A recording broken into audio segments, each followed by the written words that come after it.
much.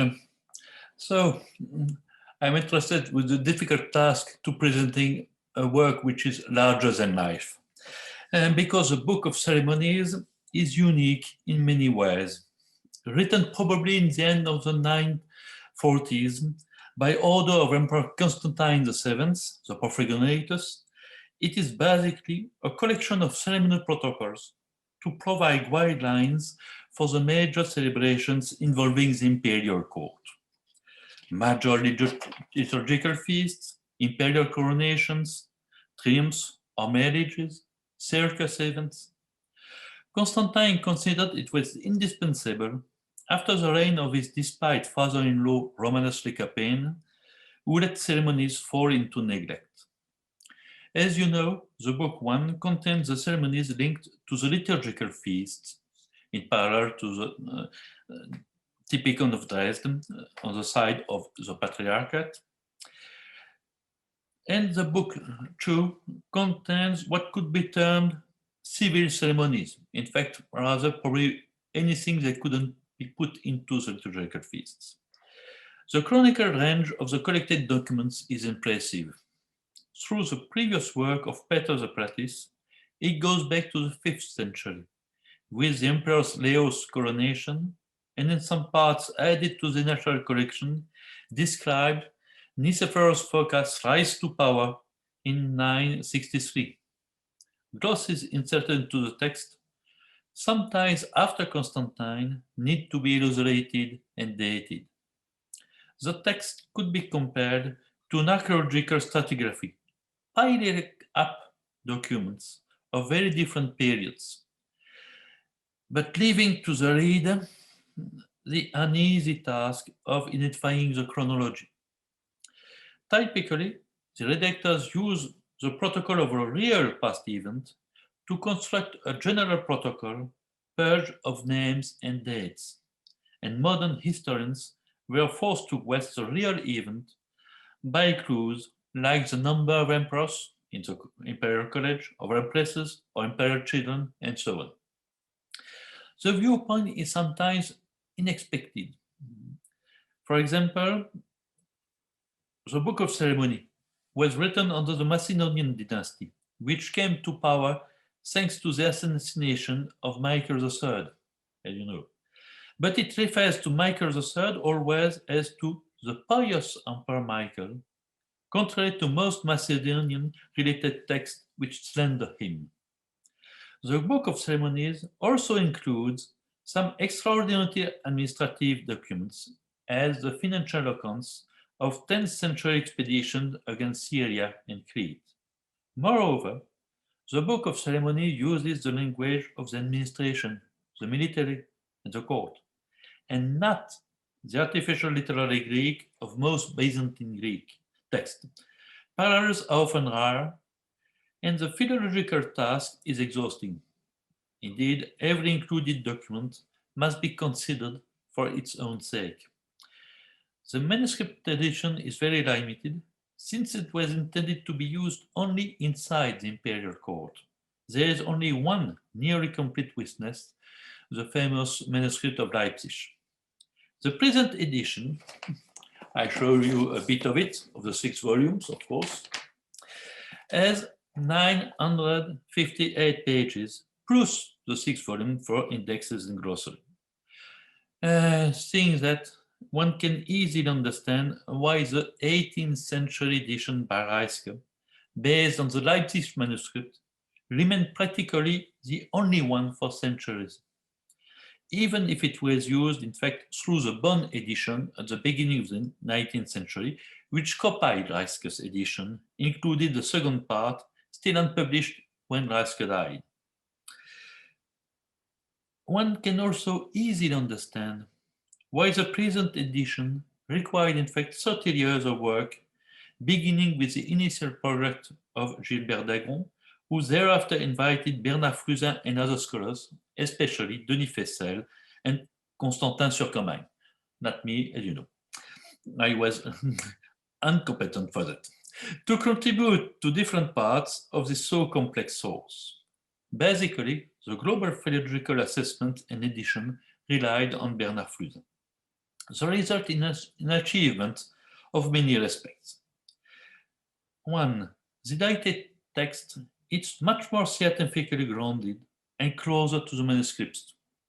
One can just regret the unavailability of the main part of a well-known palimpsest codex, which was nearly a twin to the Leipzig manuscript.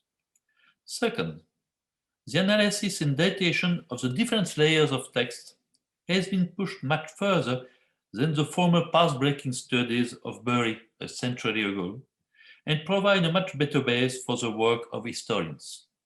Third, the historical commentary itself has been extremely developed, including new parallels, and recapitulating the preceding studies, very valuable but also very scattered. We hope that this resurrection of the outstanding document will stimulate further historical research. And I leave the speech to Constantin Zuckerman. Thank you, Mr. President. I must thank the organizers for their kind invitation. And I also must excuse the senior editors of this volume, Bernard Flusin and Denis Feissel, who are not available for this presentation, or I would say who chickened out, pretexting their lack of fluency in English, which is certainly not the case, but that this is why I am the least and the last of the participants in this project, who only joined it 8 years ago, out of 31 actually years that the project took. That's why I speak here today on their behalf.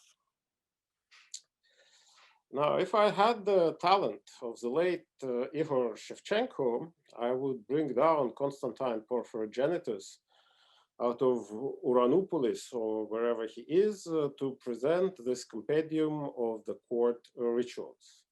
But first, I don't have Ihor's talent, and second, this is not exactly the compendium composed by Constantin Porphyrogénète.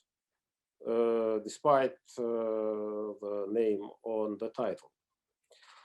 The original edition, sponsored or impulsed by Constantine,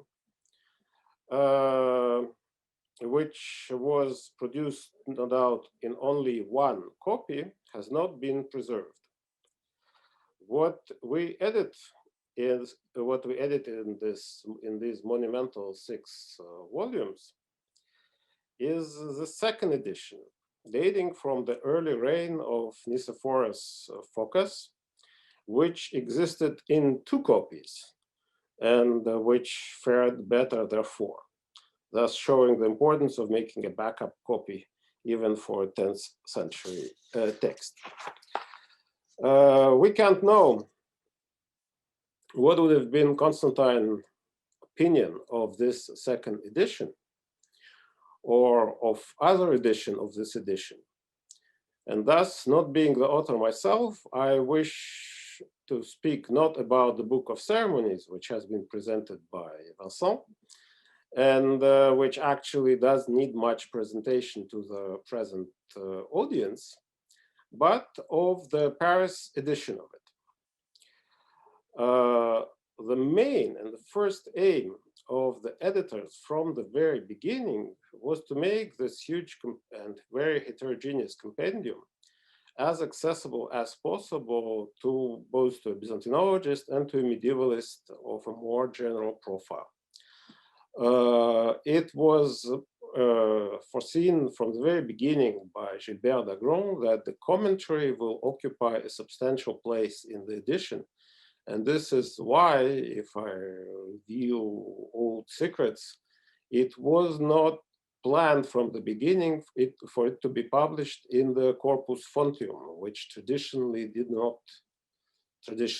when this edition was first envisaged, did not allow for substantial commentaries. But with the years, the rules of the corpus became more supple, and this commentary found its place in the edition as published. I must explain in passing that the strange construction of the present edition, we have 6 volumes, but only tomes numbered 1 to 5. And this happened at the very last moment for the very simple reason that the commentary didn't stop to grow practically until the book went to the printers. And when it reached, and when the commentary reached 1,000 pages and the volume reached 7 centimeters in width, it was decided to split it in 2 volumes. And that's why we have 2 separate volumes of commentary, which are presented as volume 4.1 and 4.2. This was a last moment adjustment. The text is annotated, but the annotation in of the translation, basically, rather than the text, the annotation of the translation provides to the readers the most basic data for understanding the text, but mostly refers him to the commentary. But it refers him not only to the commentary, but also to a glossary, which is published in volume 5, and this takes more than 100 pages.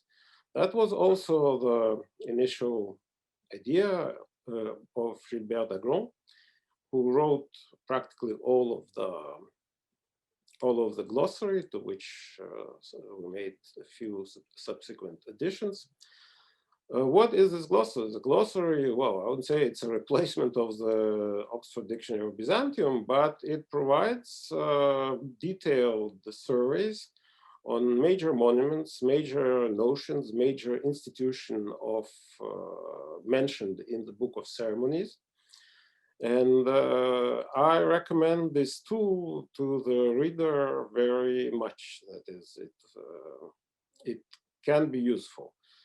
A little diamond in the text attached to different terms shows that the term in question is explained in the glossary. For those who use the book, should know that if the term appears to be deserving of an explanation, it is probably explained in the glossary, even if no little diamond is attached to it, because the rules of its attachment are complex. In any case, the glossary covers practically all institution, major buildings, and technical terms of the text. The present edition, so we all hope, provides an improved Greek text of the Book of Ceremonies, which makes the explanation easier. I'm responsible personally for the the 2 military chapters, that is, chapters 44 and 45 of the second book of the Book of Ceremonies. And in these chapters, I believe that all figures that are very, very numerous in these chapters could be coherently explained. All the accounts which are plentiful in these chapters sum up correctly. That is, which also confirms the correctness of the readings. This was not the case beforehand. And this feature alone adds scores and scores of prices of items and commodities to those who collect prices of items and commodities. And this also allows to establish, as I believe, very precisely the composition and the numerical strengths of the military forces participating in the expedition to Syria of 9/11 or chapter 44, or the expedition to Crete in 949 for chapter 45. Many other in other chapters, many elements of texts which were incomprehensible because of the difficulties of reading the manuscript, also become readable and complete. So, despite the fact that the edition was made basically from the same manuscript as Reiskes, there is an improvement. This is also the place to thank Professor Otto Kresten, who very kindly provided in advance of the final publication the additional reading of the palimpsest that he and his collaborator obtained in the framework of the project on Vatopedi palimpsest. So the present edition takes into consideration, I would say, the plenitude of the textual data available for the book of ceremonies. And I hope that Professor Kresten and his collaborators will publish their findings with their analysis soon.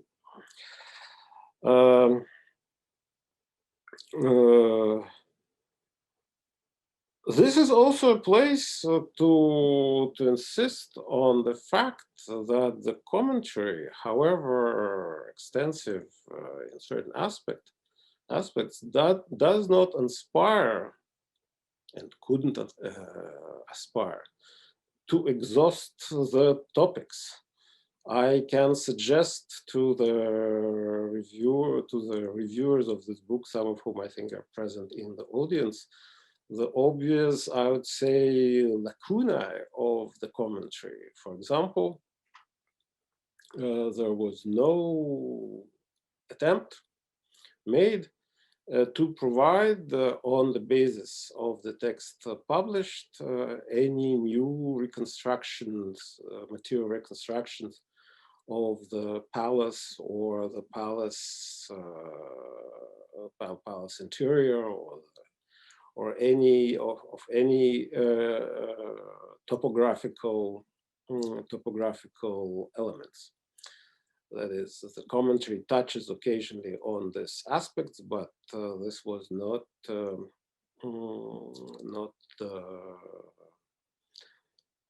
point of its authors.